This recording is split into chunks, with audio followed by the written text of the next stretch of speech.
सारे चिन्ह होते हैं। तो एक जो बैटरी होती है वो कॉम्बिनेशन होती है, एक योगात्मक रूप होती है किसका, सेल का।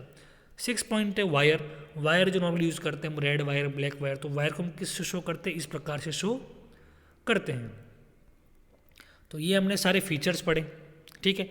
अब आप देखेंगे कि कहीं पर भी जो हमारी बैटरीज होती है वो सेल का फॉर्मेशन करती है, जैसे हम यूज़ करते हैं टॉर्च। तो आपने देखा होगा जो छोटी टॉर्च होती है उसमें कम से कम 2 बैटरीज लगती है, तो हमने बैटरीज को इस प्रकार से लगाते हैं। तो वो बैटरी जो होती है वो किससे बनती है, सेल के जुड़ने से बनती है। तो बहुत सारे जब हम सेल लगाते हैं तो उसमें एक प्रकार से बैटरी फॉर्मेशन हो जाता है। तो यहाँ देखेंगे हमने 4 सेल जोड़ दिए, तब क्या बन गई हमारी, ये बैटरी बन चुकी है। तो ये बात आपको बड़ा ध्यान रखना है कि बैटरी जो होता है वो नॉर्मली और कुछ नहीं है, सेल होते हैं, और जब सेल बहुत सारे आपस में जुड़े होते हैं तो वो बैटरी का फॉर्मेशन करते हैं। तो यहाँ लिखा गया है सच अ कॉम्बिनेशन ऑफ 2 और more cell is called a battery. तो ये चीज़ आपको नोट करनी है। और बैटरी के हमेशा 2 टर्मिनल होते हैं, 2 बिंदु होते हैं, पॉजिटिव टर्मिनल धनावेश और नेगेटिव ऋणावेश। इस चीज़ का विशेषकर ध्यान रखेंगे, ठीक है। अब पढ़ते हैं हम आगे। अब देखिए आप इस चैप्टर में पढ़ेंगे तो नेक्स्ट हमारा आता है सेल होल्डर।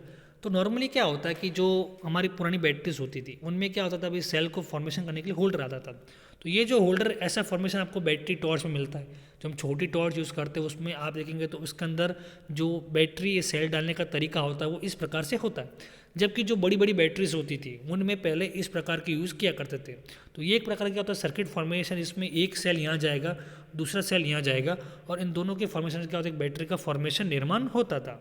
तो ये नॉर्मली होती है बैटरी जो हम घर में यूज़ करते हैं। अब आपने देखा होगा जो बड़ी बड़ी कार्स होती है, व्हीकल्स होती है, मोटर होती है, उनमें बैटरीज होती है, लेकिन वो जो बैटरी होती है वो काफ़ी बड़ी होती है। तो वो असल में निकल कैडमियम की बैटरीज होती है जो चार्ज हो सकती है। तो वो हम आगे क्लास में पढ़ेंगे बेटा, ठीक है।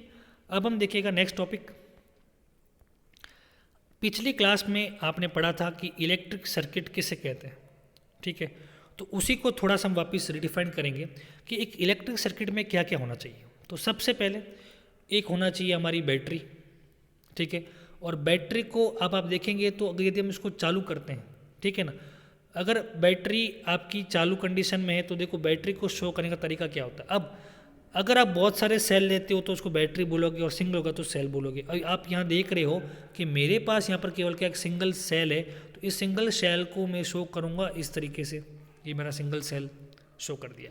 अब जैसे आप देखेंगे तो ये पाएंगे कि इसके अंदर एक वायर भी लगे हुए हैं काफ़ी कुछ, और वायर को देखो, ये जो सेल से वायर जा रहा है टॉर्च में, इसमें फिलामेंट में, बल्ब में, तो यहाँ से एक वायर जा रहा है किसमें, बल्ब में, तो बल्ब नोट कर दिया। अब यहाँ से एक वायर जा रहा है इसमें पिन में, ये हमारा क्या स्विच है, और एक ऐसी चालू कंडीशन में, तभी तो लाइट लग रही है यहाँ पर। तो ये हमारा स्विच डाल दिया, और यहाँ देखिए स्विच कैसे कंडीशन में, चालू कंडीशन में, यानी पूरा ये जॉइंट है। और यहाँ से एक वायर जा रहा है बल्ब की ओर, तो यहाँ से एक वायर जा रहा है बल्ब की ओर। तो ये जो हमने सर्किट बनाया था उसका हमने क्या बनाया, यहाँ पर डायग्राम बनाना सीखा है। एक बार वापस देखते बेटा इस चीज़ को, ये काफ़ी इंपॉर्टेंट चीज़ है। 8th 9th क्लास बेटा टॉपिक वापस आएगा, आपको पूछा जाएगा, इसलिए एक बार इसको ध्यान से देखें।